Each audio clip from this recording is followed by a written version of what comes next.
I met Bernie years and years ago when I used to have a golf tournament down in Bermuda. And Bernie was the highlight of my comedy. It's like haters. When you get haters, you know, people's opinion of you is none of your business. Think Steve Harvey is the funniest comedian ever? Well, get ready, because we're about to ild world of Hollywood feuds, secret motives, and jaw-dropping claims that could change everything you think you know about the comedy world. It all begins with Samuel L. Jackson, a veteran of Hollywood, who reveals a long-running feud between two comedy heavyweights, Steve Harvey and Katt Williams. And the real shocker? I have friends that I look up one day and I realize we've achieved something that we talked about. In a recent Q&A, Samuel L. Jackson revealed a shocking claim: male comedians in Hollywood face pressure to embrace a more feminine side, hinting at a strange initiation ritual. While he didn't name names, he suggested this pressure hits those vying for the top spots. This ties into the long-standing rivalry between Steve Harvey and Katt Williams, a battle not just for laughs, but for dominance in the comedy world. Jackson pointed to the 2017 Comedy Jam special, where Dave Chappelle praised Williams, but Steve He always was wide open for that, and he never lost being that kid from Chicago that wanted to make everybody laugh and keep everybody happy. Jackson suggests that Harvey's discomfort was simply envy. Used to being the center of attention, Harvey likely felt threatened when the spotlight shifted to Katt Williams, and the applause went to him instead.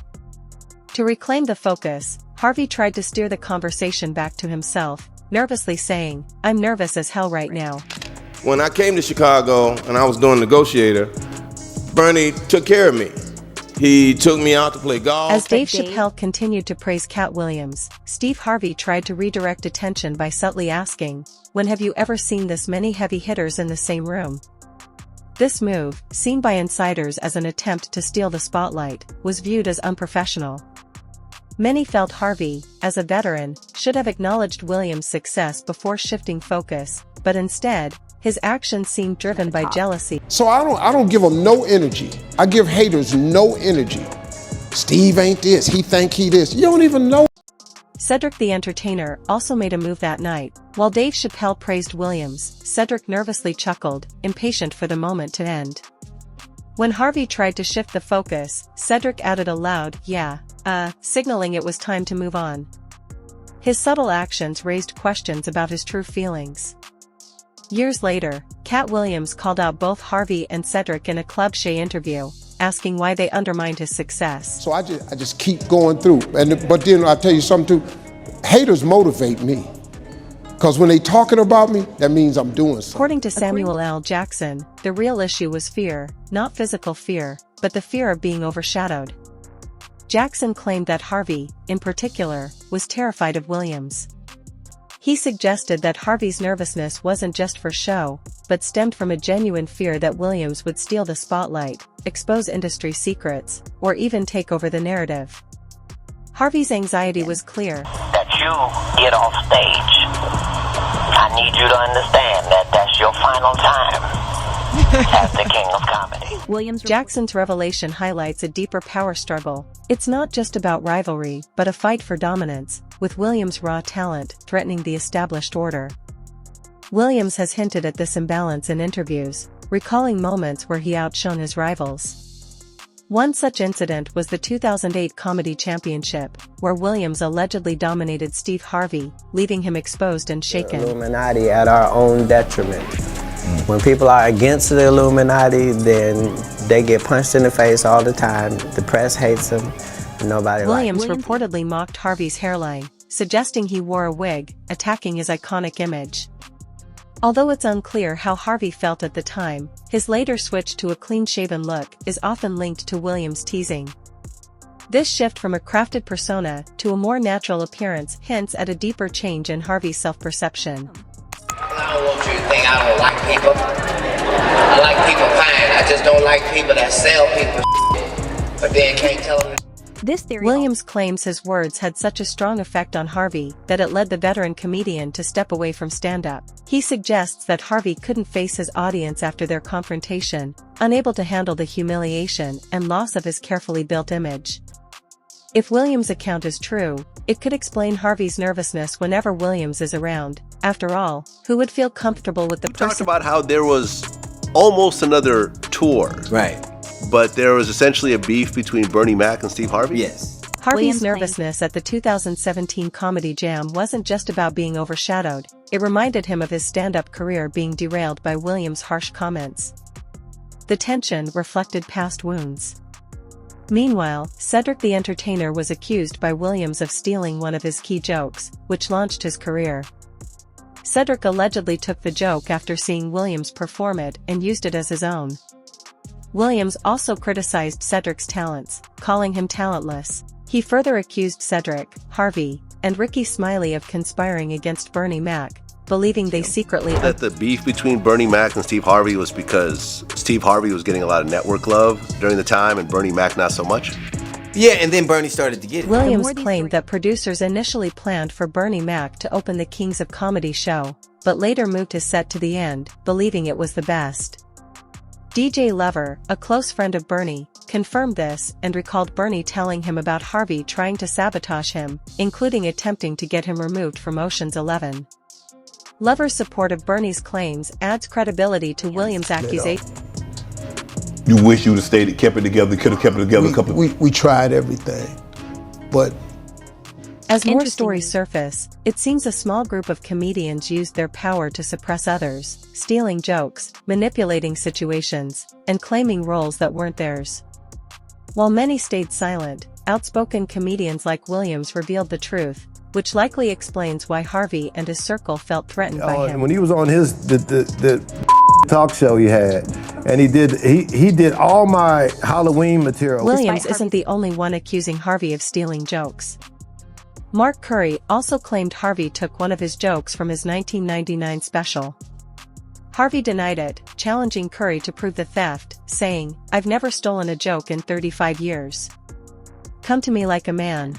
This is true stuff that really happened to me. And so my thing is, you don't have to do that, homeboy. Right. So, you made enough money. Despite Harvey's denials, many fans believed he copied Mark Curry, especially with similarities between The Steve Harvey Show and Hanging with Mr. Cooper. Both shows featured a character transitioning to teaching. Katt Williams also supported this, claiming Harvey even... Money, you did enough. Why are you on my material? Right. What's that The about? alleged pattern of sabotage extends to Bernie Mac, with Williams claiming Harvey, jealous of Mac's film success, worked to block his opportunities. Williams says Harvey, Cedric, and Ricky Smiley formed an alliance to limit Mac's potential. Then, people want to jump up. Oh, he didn't know. He didn't steal your... So, yes, he did. Yeah. Williams describes a cutthroat industry where loyalty is rare and ambition dominates. He claims Harvey, threatened by Mac's rising fame, used underhanded tactics to stay on top. This alleged campaign of sabotage included not only whispered criticisms, but also attempts to influence casting decisions and spread negative rumors about Mac's reputation. We got new jokes, so if he still want to keep them jokes, man, that's a damn shame. You think he still uses those? He probably does. The accusations against Harvey go beyond Bernie Mac. Williams claims that Harvey, along with Cedric and Smiley, worked to hinder his career, spreading false rumors and undermining his credibility. He suggests this wasn't just professional rivalry, but a deliberate effort to maintain the power structure and prevent a rising star from disrupting. Intelligent, very smart, he runs our tour, we got the best tour out. And the alleged conspiracy, according to Williams, involved tactics from spreading malicious gossip to directly influencing casting decisions. Williams claims that Harvey and his associates used their connections and influence within the industry to prevent Williams from landing significant roles, keeping him from focusing on the positive. Stop allowing negativity all the time to permeate into your space. Williams' claims seem to be backed up by other comedians who have shared similar frustrations with Harvey's behavior. The repeated accusations of joke theft, sabotage, and shady tactics paint a clear picture of someone willing to do whatever it takes to stay on top. This isn't just about comedy, it's about When you get surrounded or bombarded with negativity, you have a tendency to look at it, to focus on it. Man, you've really got to replace those. the accusations against Harvey are hotly debated. Many defend him, citing his success and hard work, and claim Williams' allegations are exaggerated. With no clear proof, it's a case of conflicting stories. Hollywood's truth is often elusive, clouded by rumors and personal agendas. Within the comedy world. And because the person that's telling you what they say is true is speaking eloquently, don't be deceived. Smiley. The situation with Ricky Smiley adds another twist to this web of accusations. Williams claims that Smiley, a close associate of Harvey and Cedric, was part of a conspiracy to sabotage his career. He alleges that Smiley spread false rumors and blocked his opportunities, preventing him from landing major roles. According to Williams, Smiley has strongly denied Williams' accusations. There are some stating he has people always who respected know how to Williams' lie talent, and so that there's never well. been any conflict between them. They know how to sprinkle He in suggests just Williams' enough claims truth. are driven by jealousy and a need for attention. However, this denial doesn't stop the speculation, especially with other accusations against Harvey and Cedric. While there's no solid evidence to confirm Williams' claims, the number of accusations against Harvey and his associates raises serious concerns about their actions and the dynamics of the comedy industry.